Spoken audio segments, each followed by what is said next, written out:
বিসমিল্লাহির রহমানির রহিম। আলহামদুলিল্লাহি রাব্বিল আলামিন।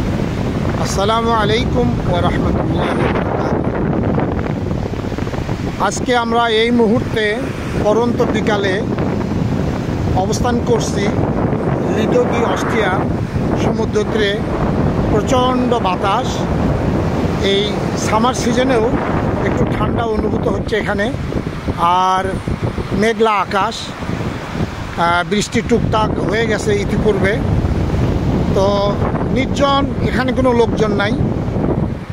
আমরা এখানে এলাম আল্লাহর সৃষ্টি নিদর্শন কিছু উপভোগ করতে, আল্লাহর শুকরিয়া আদায় করতে।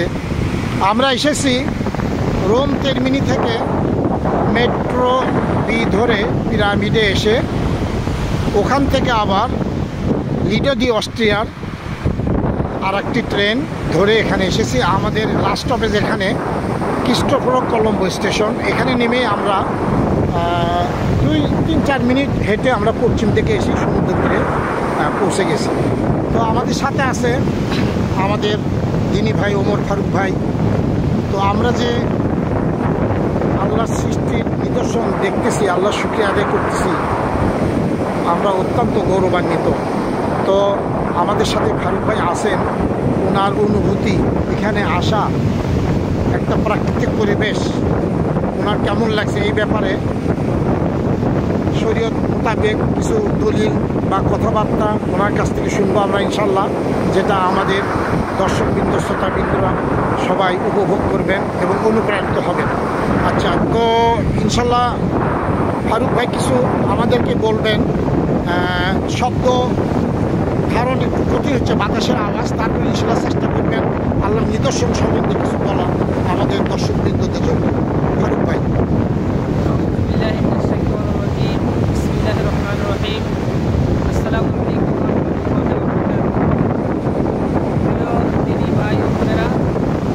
আপনাদেরকে সবাইকে জানাই অশেষ শুভেচ্ছা এবং আল্লাহ তাআলার রহমত এবং আল্লাহ তাআলার দয়া যেন আমাদের সবার উপর থাকে।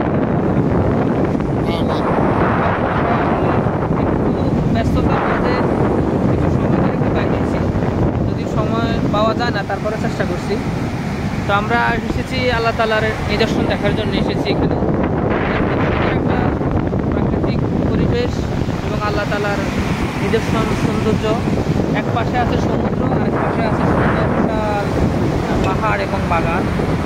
তো আলহামদুলিল্লাহ এগুলি অনেক সুন্দর জায়গা, এগুলি দেখার মতো পরিবেশ। আল্লাহ তাআলা আমাদেরকে দেখার তৌফিক দান করছে, তার জন্য আলহামদুলিল্লাহ আল্লাহ তাআলা সবার আদায় করি আলহামদুলিল্লাহ। আর আল্লাহ তাআলার উদ্দেশ্য, আমাদেরকে সৃষ্টি করার যে উদ্দেশ্য, সেটা হলো সূরা আল জারিয়াতের 56 নম্বর আয়াত। সেখানে আল্লাহ সুবহানাহু ওয়া তাআলা বলেছেন, আউযু বিল্লাহি মিনাশ শাইতানির রাজিম, বিসমিল্লাহির রহমানির রহিম, ওয়া মা খালাকতুল জিন্না ওয়াল ইনসা ইল্লা লিয়াবুদুন। আমি মানুষ এবং জিনকে সৃষ্টি করেছি একমাত্র আমার ইবাদত করার জন্য, শুধু তারা আমার ইবাদত করবে, এই জন্যই আমি জিন এবং মানুষকে সৃষ্টি করেছি। আল্লাহ তাআলার উদ্দেশ্য হলো আমাদেরকে আল্লাহর ইবাদতের জন্য সৃষ্টি করা, আর আমরাও ইনশাআল্লাহ চেষ্টা করতেছি আল্লাহ সুবহানাহু ওয়া তাআলার এই উদ্দেশ্যকে সফল করার জন্য। আমরা সর্ব অবস্থায় চেষ্টা করতেছি। আল্লাহ তাআলা আমাদেরকে তৌফিক দান করুন এবং আল্লাহ তাআলা আমাদের সবাইকে আল্লাহ তাআলার হুকুম আহকাম মেনে চলার তৌফিক দান করুন এবং হালাল হারাম যেন বেঁচে থাকতে পারি, আমরা বেঁচে চলতে পারি, হালাল ইনকাম এবং হারাম থেকে যেন আমরা বর্জন করতে পারি। আল্লাহ তাআলা আমাদেরকে সেই তৌফিক দান করুন এবং আল্লাহ তাআলা যে নিদর্শনগুলি আল্লাহ তাআলা আমাদের জন্য রেখেছেন, যারা এই নিদর্শনগুলি যেন আল্লাহ তাআলা আমাদেরকে দেখার সুযোগ করে দেন। আল্লাহ তাআলার কাছে এই দোয়াই করি। আল্লাহ তাআলার সমস্ত সৃষ্টি করে শুধু আমাদের উদ্দেশ্যে, আর আমাদেরকে সৃষ্টি করেছেন আল্লাহ তাআলার ইবাদতের উদ্দেশ্যে। ইনশাআল্লাহ আমরা যেন আল্লাহ তাআলার এই দেখানো পথে, আল্লাহ তাআলার এই রাসূল সাল্লাল্লাহু আলাইহি ওয়াসাল্লামের সিরাতুল মুস্তাকিমের পথে চলতে পারি। আল্লাহ তাআলা সেই তৌফিক দান করে, আমাদেরকে দোয়া করবেন। আমরা সবার কাছে দোয়া প্রার্থী এবং দোয়া কামনা করি। আলহামদুলিল্লাহ, আলহামদুলিল্লাহ, অনেক ধন্যবাদ ফারুক ভাই। তো আপনার কাছে কিছু জানলাম এই প্রাকৃতিক পরিবেশে এসে।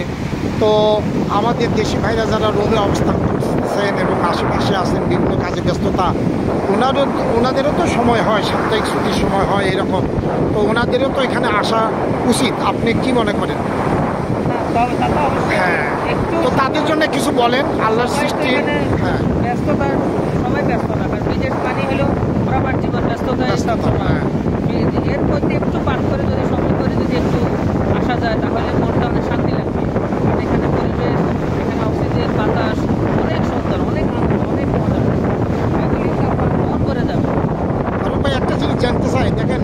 এই বিশাল সৃষ্টির মধ্যে ছোটোখাটো একটা নমুনা আমরা দেখতেছি। বিশাল বিশাল সমুদ্র, যেখানে জাহাজ দিনের পর দিন মাসের পর মাস থাকে, সেখানে গেলে আমাদের কি অবস্থা হবে? এখানেই তো আমাদের অসহায় মনে হচ্ছে।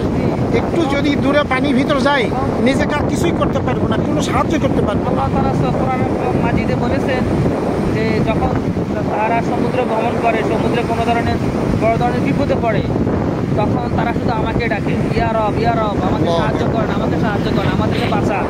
যখন তাদেরকে আমি আল্লাহ বাঁচাই দিই, এই বিপদ থেকে উদ্ধার করি, যখন তারা পৌঁছে যায় নিরাপদ স্থানে, তখন তারা আমার সাথে সে অস্বীকার করে, তোমার এই কিন্তু এই সাহায্য করেছি, এত বড় বিপদ থেকে তাদের উদ্ধার করেছি, তারা কিন্তু বলে যায় আমাদের বড়ই অকৃতজ্ঞ। আচ্ছা ফারুক ভাই, ওই আমরা জাহাজে ভ্রমণ করি, নদীতে, সমুদ্রে, নৌকা জাহাজে, এর একটা দোয়া আল্লাহ শিখে দিয়েছেন কোরআন শরীফের মধ্যে, সেটা আমাদের শোনান। সেটা হলো যখন আমরা স্থলপথে আমরা ভ্রমণ করব, তখন আমরা বলবো বিসমিল্লাহির রহমানির রহিম, সুবহানাল্লাযী সাখখারা লানা হাযা ওয়া মা কুন্না লাহু মুকরিনিন ওয়া ইন্না ইলা রাব্বিনা লামুনকালিবুন। আর যখন আমরা সমুদ্র ভ্রমণ করব, তখন আমরা বলবো বিসমিল্লাহি মাজরিহা ওয়া মুরসাহা ইন্না রাব্বি লাগফুরুর রহিম। মাশাআল্লাহ মাশাআল্লাহ। আমরা যেটা জানলাম, শিখলাম এবং শেখার চেষ্টা করবো, এটার উপর আমলও করবো ইনশাআল্লাহ। এই জন্যে প্রতিটা পদক্ষেপে আল্লাহর নাম যেন সর্বপ্রথমে জিকির করতে পারি, আল্লাহ সাহায্য কামনা করি। তো এই বলে ইনশাআল্লাহ আমাদের আজকে ফারুক ভাই, এমন আর ফাইনাল কিছু বলবেন না? যেটা বলবো এখানে পরিবেশটা অনেক ভালো, এই মুহূর্তে কোনো লোকজন একটাও নাই। শৃঙ্খল বা যে না ব্যয়াবনা শৃঙ্খল কিছুই নাই, পাহেসা যেটা এখানে ওটা নাই, চলে। জি, এটা একদম নিরাপদ একটা স্থান, নিরাপদ জায়গা, সুন্দর একটা উপলব্ধি করার মতো জায়গা, আনন্দ নেওয়ার মতো সুন্দর একটা জায়গা এই জায়গাটা।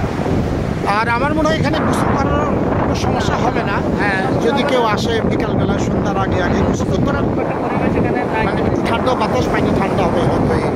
তো ঠিক আছে, ইনশাআল্লাহ আমরা আল্লাহর রহমতে আপনাদের কাছে পরবর্তীতে নতুন জায়গায় গিয়ে নতুন জায়গা সম্বন্ধে কিছু বলবো, আর আমাদের ভাইয়ের কাছ থেকে কিছু শুনবো, দিনের কথা, দাওয়াতি কথা। তো আপনারা সবাই আমাদের জন্য দোয়া করবেন, আমরা পরবর্তীতে যেন আপনাদেরকে আরও ভালো কিছু দোয়া দিতে পারি। জাযাকুমুল্লাহু খায়র ফিদ দুনিয়া ওয়াল আখিরাহ। আসসালামু আলাইকুম ওয়া রাহমাতুল্লাহি ওয়া বারাকাতুহু।